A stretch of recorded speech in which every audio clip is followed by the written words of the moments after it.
ሐዋርያት ዝተዋሃቦም ስልጣን ዝተዋሃቦም ሓላፊነት በአግባቡ ፈጽመም ከም ዝኸዱ ሰባክያን ወንጌል እውን ከምኡ ማለት እዩ ብዝተዋሃበኩም ስልጣን ቤተክርስቲያን ዝሃበትኩም ነቲ ሕብረተሰብ ዝግባእ መልእክትን ሓላፊነትን ብዘለዎ መልክዕ ስለ ቤተክርስቲያንና ህልውና ስለ ቤተክርስቲያንና ሓድነት ብኡካው ሓሊፍ ደግሞ ስለ መንእሰያት ስለ ወጣታት ዘሎ ትምህርቲ ተቀሪጹ ብዝግባእ መልክዑን ሕብረተሰብና ካብ ዘይኮነ ካብ ክፉእ ጌጋታት ናፍቲ ሓቀኛ መንገዲ ናፍቲ ሓቀኛ ናይ ወንጌል ኣስተምሮ ከኣትክ ክኽእል ኣለዎ ኣብ ቀረባ ግዜ ዘን ሕዚ ዝቀረባ ርእይቶታትን ሓሳባትን ኩለን ናብ ተግባር ተቀይረ ኣብ ቀረባ ግዜ ኣዋርሕ ኣብ ዘይወድእ ውሽጢ እንታሕቲ ወሪዱ ምስ ህዝቡ ከም ዘራኸብ ስብከት ወንጌል ጉባኤታት ከም ዘስፋዕፍዕ ዋዕላት ስብከት ወንጌል ከም ዘካይድ እዩ ቃል ኣትዩ ብዝኢ ተዛዚሙ ተኣኺባ ኣኪርና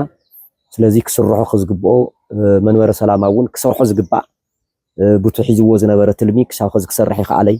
ድሓሪ ተመሊሱ ዘሎ እሱውን ብደንቢ ብግልጽ ኢና ተገማጊምና ብጣዕሚ ዘነቃቅሕን ወይም ደግሞ ሓላፍነትና ከመይ ጌርና ክንሰርሕ ከም ዘለና ዘበረታትዕን እኹል ዝኾነ ግንዛበ ረኺብና ኣለና በዚ ዕለት እዚ ካብቲ ዝረኸብናዮ ንሕና ደግሞ እንደገና ካብ ፀባሕ ንግሆ ጀሚርና ብትስራሕ ንስተዋፊርና ኣብ ህዝበ ክርስቲያንና በፂሕና ብስነ ኣእምሮኡ ክድሕን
كم نبيتاችን በረከት አረጋግጠን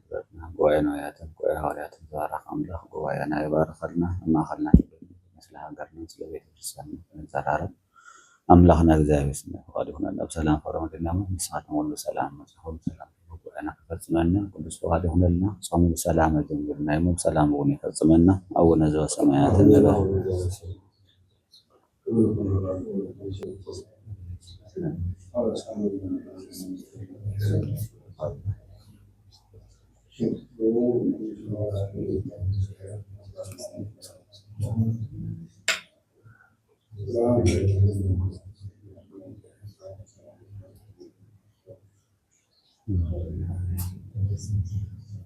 رسيني رسم سمعت اليوم هذا النفس ما صرت اليوم هذا النفس مزحلة في ولا هو الناس ما تكون خلوا الناس لدينا سلك لسمنا من عصر شالت الجيل نبأ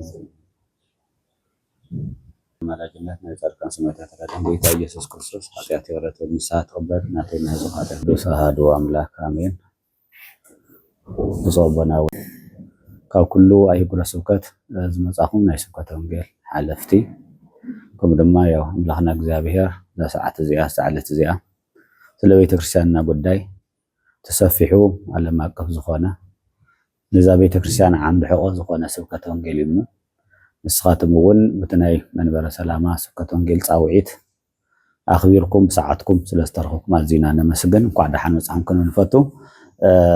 سكات ونقول يو كم تزفلت ناي بيت كريستياننا عم بحقوق يوم سكات ونقول سكات حزة تسويكم حزبنا سكات تسويكم ካብ እምነት ናብ አምልኮት ናብ ተፈላለየ ባይድ ዝኸደ ስለ ዝኾነ ስለ እግዚአብሔር ሁሉና ስለ ምስጢረ ስላሴ ስለ ቤተ ክርስቲያን ዘሎ ሁሉና ዕውቀት ፍልጠት ያው በወንጌል ስለ ዝኾነ ስለዚህ ሐዋርያት ዓለም ከም ዝቀየርዎ ናብ ክርስቶስ ከም ዘቀረብዎ ሁሉ ህዝቢ ንስኻትም እውን ኣብ ኣህጉረ ስብከት ዘለኹም መላእ እታ ቤተክርስትያንና ብፍላይ ድማ ዓለም ኣቀፍ ሃዋርያዊት ቤተክርስትያን እያ እሞ ስብከተ ወንጌል ክነስፋሕፍሕ ስብከተ ወንጌል ክነስተምህር ብፍላይ ድማ ምስ መንበርና ዝተተሓሓዘ ነገር ከምዚ ዝፍለጥ መንበረ ሰላም ኦርቶዶክስ ተዋህዶ ቤተክርስትያን ሕዚ ተመስሪቱ ተይኮነስ ተመለሰሉ እምበር መስረቱ ጥንታዊ መንበሩ ኣብዚ ኣብታ ጥንታዊት ከተማ ቅድስት ኣክሱም እዩ እቲ ንሕናው ዘለናሉ ግን ካብቲ ተመንዚዕዎ ዝነበረ ካብቲ ኸይድዎ ዝነበረ ናብ መረበቱ ተመሊሱ ስለዚ ዝተመለሰ መንበር ደግሞ መላእ ትግራይ ይኹን ኣብ ዓብደገ ዘሎ ህዝብና ተቐቢልዎ ተሓጒሱ ስለዚ ብኣና ምክንያት ደግሞ ንትንሽተይ ተዳኺሙ ዘሎ ከምቲ ቀደም ዝነበረ ሙቆት ከምቲ ቀደም ዝነበረ ሰናይ ነገራት ንመንበርና ይኹን ኣብ ስብከት ዝነበረ ኩሉ ሕድሕድ ሰባኪ ሕድሕድ ኣቦ ሕድሕድ ሰንበት ትምህርቲ ቤት ሕድሕድ መንበረ ሰላማ እናበለ ነታ ቤተክርስትያንና ዝፅዋዓን ዘኽብራን ዝነበረ ካብኡ ብኡ ደብኡ ልክዕ ደግሞ ሕዚ ናይ ምስቲ ናይ ፖለቲካ ዓለም ዘሎ ናይ ምዝሕሓል ነገራት ናይ ምግዳፍ ናብ ካሊእ ናይ ምንፋቅ ነገራት እውን ስለ ዘለው ስለዚ afta ቤተክርስትያን ወና afta ማእኸል ህብረተሰብ afta ቤተክርስትያን ዕምድ ዘለኹም ድማ ስብከተ ወንጌል እውን ስለ ዝኾንኩም ኣብ ናይ ነግሂ ኣብ ክብረ በዓላት ኣብ ወርሒ በዓላት ኣብ ሰንበታት ኣብ ዝፍላው ተፈላለዩ ነገራት ኣብቲ ናይ ስብከትና ሓደ ዓምድ መዋቅር እውን ስለ ዝኾነ እቲ መንበርና መንበረ ሰላማ ህልውንኡን መንፈሳዊነቱን ኣካያይዱን ናይ ቤተክርስትያን ምሕደሩን ከመይ ምዃኑ ኣብ ኩሉ ቤተክርስትያናት ከስተጋብእ ዝኽእል ከጋውሕ ዝኽእል ስብከተ ወንጌል እዩ ምክንያቱ ስብከተ ወንጌል ዘይፈቀዶ ለመድረኽ ጠጠው ክብል ይኽእል ምክንያቱ ሓላፊነት ዝተዋሃበ ስለ ዝኾነ ስለዚ ስብከተ ወንጌል ደግሞ ሰናዩ ነገር ስለ ቤተክርስትያን ድሕንነት ስለ ቤተክርስትያን ሓድነት ስለቲ ምእመን ዝጠፍአና ዘሎ ምእመን ካብ መናእሰይ ይጠፍኡና ዘለው ንዑ ብዝምች መልክዑ ካብቲ ምስቲ ዘመናዊነት ብዝተላበሰ ናይ ነገረ መለኮት ምሩቃን ኢኹም ናይ ሐዲሳት ናይ ብሉያት ናይታ ቤተክርስትያንና ዘፍረየትኩም ሊቃውንቲ ኢኹም ዘለኹም ስለዚ ዘመኑ ዘፍረየኩም ሊቃውንቲ ስለ ዝኾንኩም እዚ ተጠቂምኩም ታ ቤተክርስትያን ዝሃበትኩም ሓላፊነት እውን ቀሊል እውን ስለ ዘይኮነ ስለ ሃገርና ጉዳይ ስለ ቤተክርስትያን ስለ ወንጌል ህዝብና ከመይ ጌርና ንመልሶ ህዝብና ከመይ ይጠፍእ ኣሎ ብዘይ ምፍላጡ ብዘይ ምምሃሩ ንመንበርና ተቋሚ ዝኾን ዘሎ ለሃገርና ተቋሚ ዝኾን ፀረ ቤተክርስትያን ዝኸውን ዘሎ ንሕና ስለ ዘይምሃርና እዩ ምክንያቱ አንሕና ነቲ ዝቀፀረና ደሞዝ ንዝኸፍለና ዳጥራሕና ኽበርና ነበር እንተሃሊና ትክክል ኣይኮነን ሃዋርያት ዝተዋሃቦም ስልጣን ዝተዋሃቦም ሓላፊነት በአግባቡ ፈጽሞም ከም ዝኸዱ ሰባክያን ወንጌል እውን ከምኡ ማለት እዩ ብዝተዋሃበኩም ስልጣን ቤተክርስትያን ዝሃበትኩም ነቲ ሕብረተሰብ ብዝግባእ መልእክትን ሓላፊነትን ብዘለዎ መልክዕ ስለ ቤተክርስትያንና ህልውና ስለ ቤተክርስትያንና ሓድነት ብኡካው ሓሊፉ ደግሞ ስለ መንእሰያት ስለ ወጣታት ዘሎ ትምህርቲ ተቀሪጹ ብዝግባእ መልክዑ ንሕብረተሰብና ካብ ዘይኮነ ካብ ክፉእ ጌጋታት ናፍቲ ሓቀኛ መንገዲ ናፍቲ ሓቀኛ ናይ ወንጌል ኣስተምሮ ከኣትክኽእል ኣለዎ ምክንያቱ ዘይልሙዳት ዝረኣዩ ዘለው ስብከተ ወንጌል እናተውሓጠ ካሊእ ነገራት ኣብ መድረኻት ፅኢሎም ንነዊሕ ሰዓታት ምክንያቱ ወንጌል እምድሕረ ምሂርካዮ ሰብ ናይ ግብፂ ቤተክርስትያን ምርኣይ ይከኣል እዩ ናይ ካልኦት ቤተክርስትያን ምርኣይ ይከኣል እዩ ኣብኡ ደምረት ልመና የለን ምክንያቱ ህዝቦም ብደንብ ገይሮም ስለ ዘምሃርዎ ከምቲ ዝፍለጥ ናይ ግብፂ ቤተክርስትያን ክኸዱ ከለው ስብከት እዮም ክምለስ ከለው ልምዓት ይብሉ ምክንያቱ ትልሰበኽዎ ብኸመይ ከም ዘሎ እናረእይዎ ስለ ዝመፁ ድሕሪኡ ኣብ ኣውደ ምሕረት ልመና የለን ኣብ ዝኾነ ልመና የለን ምክንያቱ ኣስራት በኩራቱ ካብ 110 ዝግብኦ ስለ ዝኸፍል ኣባና 5000 10000 ህዝቢ ሓደ ቤተክርስትያን መስራሕ ኣይኽእልን ኣብ ግብፂ 47 ቤተክርስትያን ይሰርሑ እዮም ምክንያቱ ካብቲ ዝረኽብዎ ሃፍቶም ብግቡእ ስለ ዘዋፁ ስለዚ ዝኩሉ ወንጌል ንኸይምሃር እቲ ናይ ልመና ወይ ደግሞ እቲ ናይ ካሊእ ኣውደ ምሕረት ዝመፅእ ዘሎ ነቲ ስብከተ ወንጌል ሰፊሕ ኸይኸድ ጎልዩ ኸይኸድ ብፍቕሪ ከፍ ኢሉ ኸይሰምዕ ልመና ክበሃል ከሎ መድረኽ ተሲኡ ዝኸይድ ሰብ ዘሎ ብግቡእ ስለዘይሓዝናዮ እውን ስለዝኾነ ንስኻቱም ዓለም ክትቕይሩ ንስኻቱም እዛ ቤተክርስትያን ሰባት ክትልውጡ ሰባት ናብ እግዚኣብሔር ክነሻግር ናብ እግዚኣብሔር ክነብፅሕ ዝተዋሃበኩም ስልጣን ትምህርቲ እውቀት እውን ስለ ዘሎ ስለዚ እቲ መንበርና እውን ሓደ ኣካል እቲ ስብከተ ወንጌል እዩ ስብከተ ወንጌል ደግሞ ናይዚ ኩሉ ሓቂፉ ዘሎ ሓደ እዩ ሞ ስለዚ እቲ መጀመርያ እዩ እዚ ብዝሓለፈ ዓመት እውን ተጀሚራ ነይራ ብድሕሪኡ እውን ሕዚ ፅቡቅ ጀሚሮም ኣለው እንኳዕ ደሓን መጻኹም ብፁዕ አቡነ አረጋዊ ብፁዕ አቡነ ናትናኤል ዝኸበርኩም ክቡር ሓውና ነዚ ፕሮግራም እዚኡ ተዓዲምኩም እሞ ትኩረት ሂብኩም ኣድላይ ምዃኑ እውን ኣሚንኩም ኣብዚ ቅዱስ ስፍራ ዝተረኸብኩም ሊቃውንት ኣቦታት ልዕሊ ኩሉን ቅድሚ ኩሉን ኣብ ውሽጢ ስዋዒ እኳ እንተሃለና ኣብቲ ውሽጢ ስዋዒና ኮይና ክንገብሮ ምስቲ ጸሎት ምስቲ ስግደት ምስቲ ትፈልጥዎ መንፈሳዊ ኣገልግሎት ምስቲ ቅዳሴ ከምዚ ከዓ እውን እዚ እውን ታው ዝተፈልዩ ዘይርአ ሓደ ናይ ተገልግሎትና ንሪኤሉ ሓቢርና እውን ንጽልየሉ ስለ ዝኾነ ኣብዚኡ እግዚአብሔር ኣፈቒዱልና ስለ ዘተኣኻኸበና ልዕሊ ኩሉ ንኣምላኽና ምስጋና ይብፅሐየና በልኩ ንዓኻትኩም እውን ዘለኒ ክብሪ ዘለኒ ፍቕሪ በቲ ጽሕፈት ቤት መንበረ ሰላማ ሃዋርያዊ ተልእኮ ስብከተ ወንጌል ዘለኒ ምስጋና ዘለኒ ኣኽብሮት ክገልጸልኩም እፈቱ። ሸማይ መጋቢ ሐዲስ መምህር ሲራክ ገብረ ጻድቕ ካብ መቐለ ሃገረ ስብከት ዳግማዊት ኣክሱም ጌቴሴማኒ ቅድስት ማርያም ቤተክርስቲያን ናይ መጻሕፍቲ ሐዲሳት ትርጓሜ መምህር ናይ ሎም መዓንቲ መጋቢት 8/2018 ኣብ መንበረ ሰላማ ብስብከተ ወንጌል ሃዋርያዊ ተልእኮ ኣዳላዊነት ዝተዳለወ ዝወዓልናዮ ኣኼባ ጽቡቕ ሃናጻይ ካብ ዝደቀስካዮ ዘበራበር ዘነቃቅሕ እቲ ህዝቢ ኣብ ታሕቲ ኮይኑ ዝሓቶ ሕቶ ክምልስ ዝኽእል ጽቡቕ ምልዓዓል ዝፈጠረ ውዕሎ እዩ ነይሩ። እቲ ዋዕላ ህዝቢ ኣብ ታሕቲ ኮይኑ መንበረ ሰላማ ክቋቋም እንተሎ ብፍጹም ትግሃት ብፍጹም ናፍቆት ተጸቢናዮ ካሊእ ክሰርሐልና ኢልና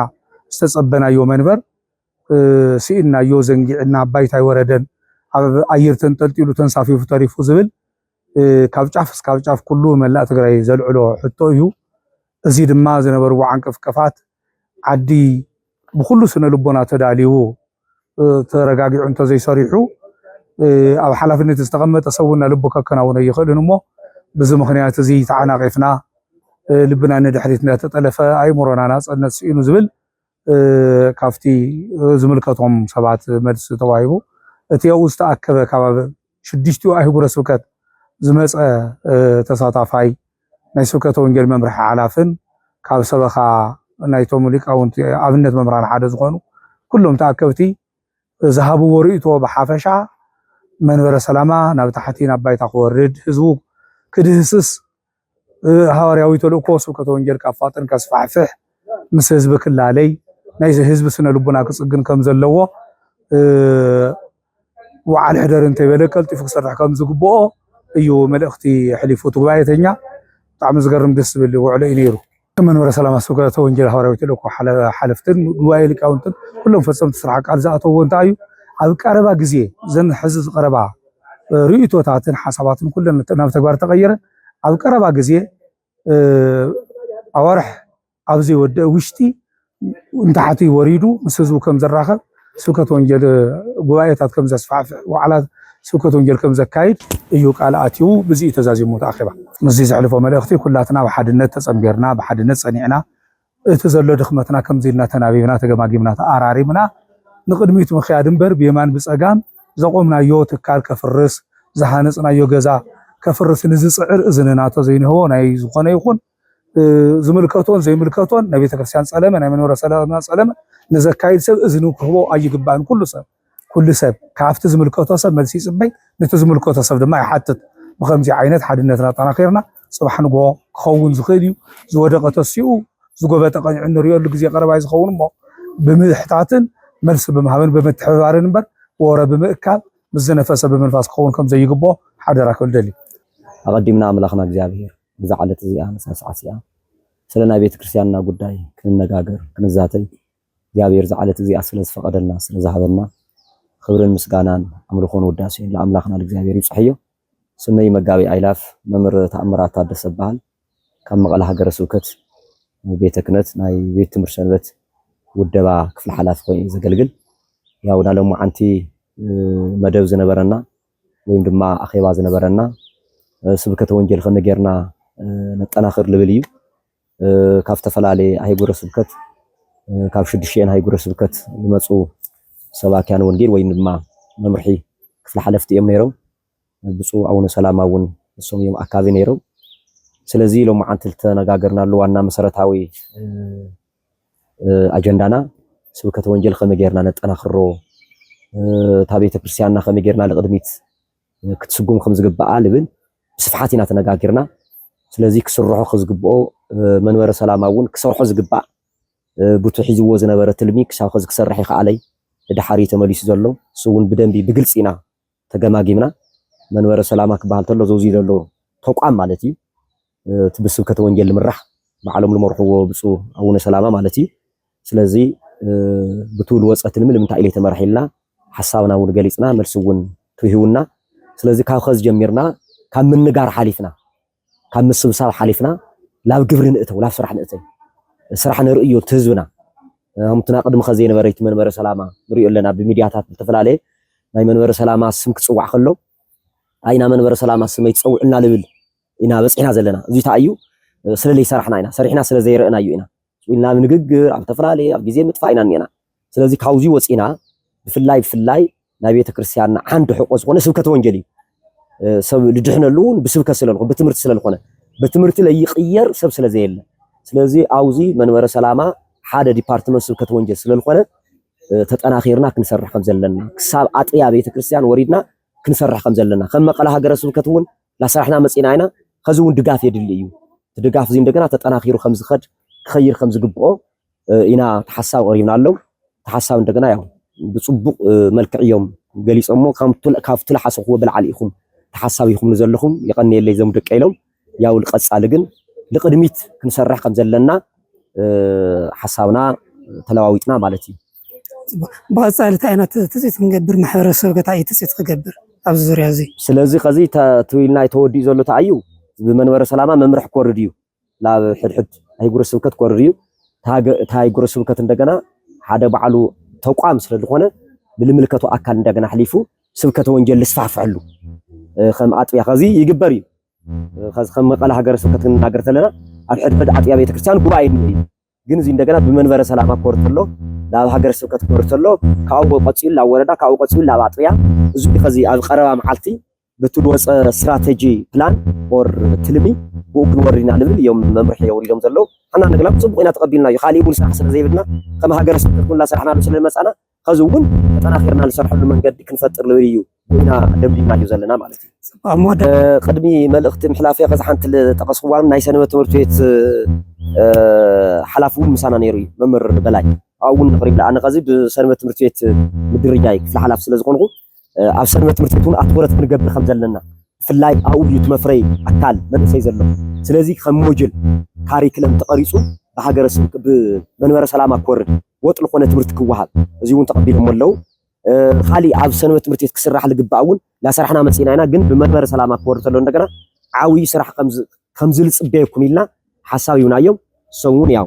ከም ሓሳብ ተቀቢሎምና ኣለው ከምታ ናይ ስብከተ ወንጌል ሒዞም ዋዘሎ ዓላማ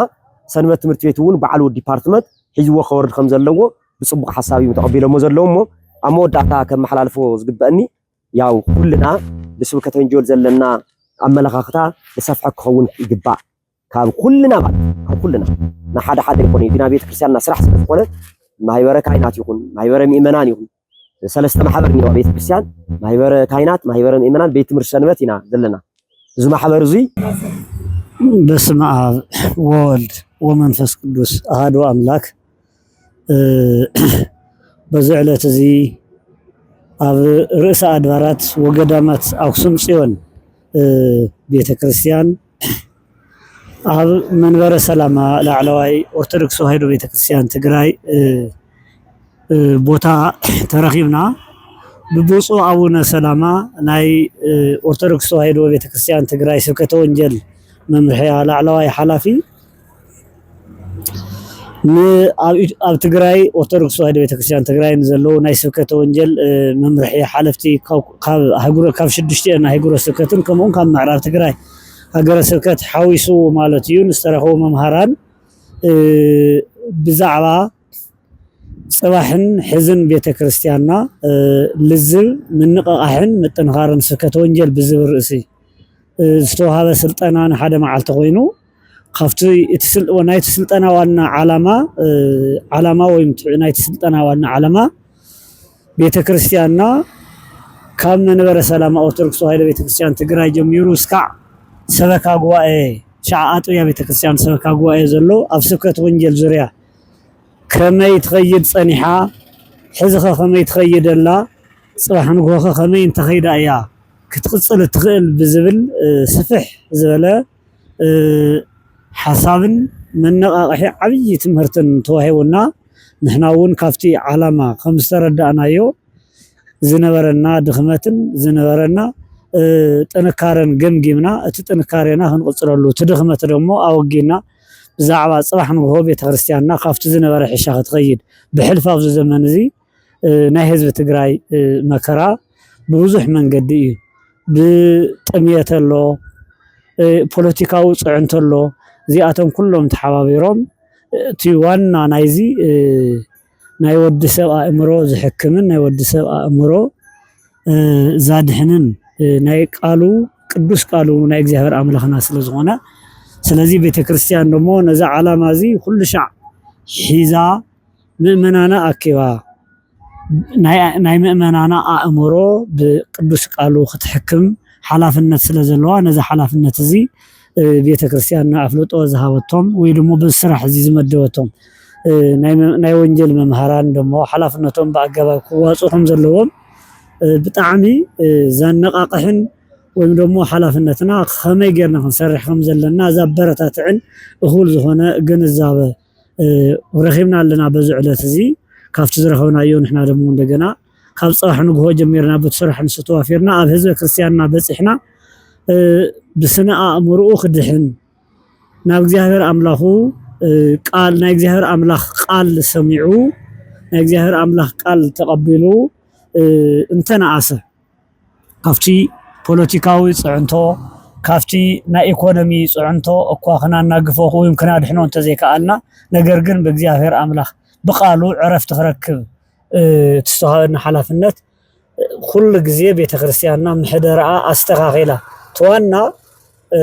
ناي وردا ناي سكتون جل حلفتي قبل على استوهب ممرحي وتستوهب ممرحي مسرت سنوة مرتبات بمتنخار منأسيات قفزة يدلي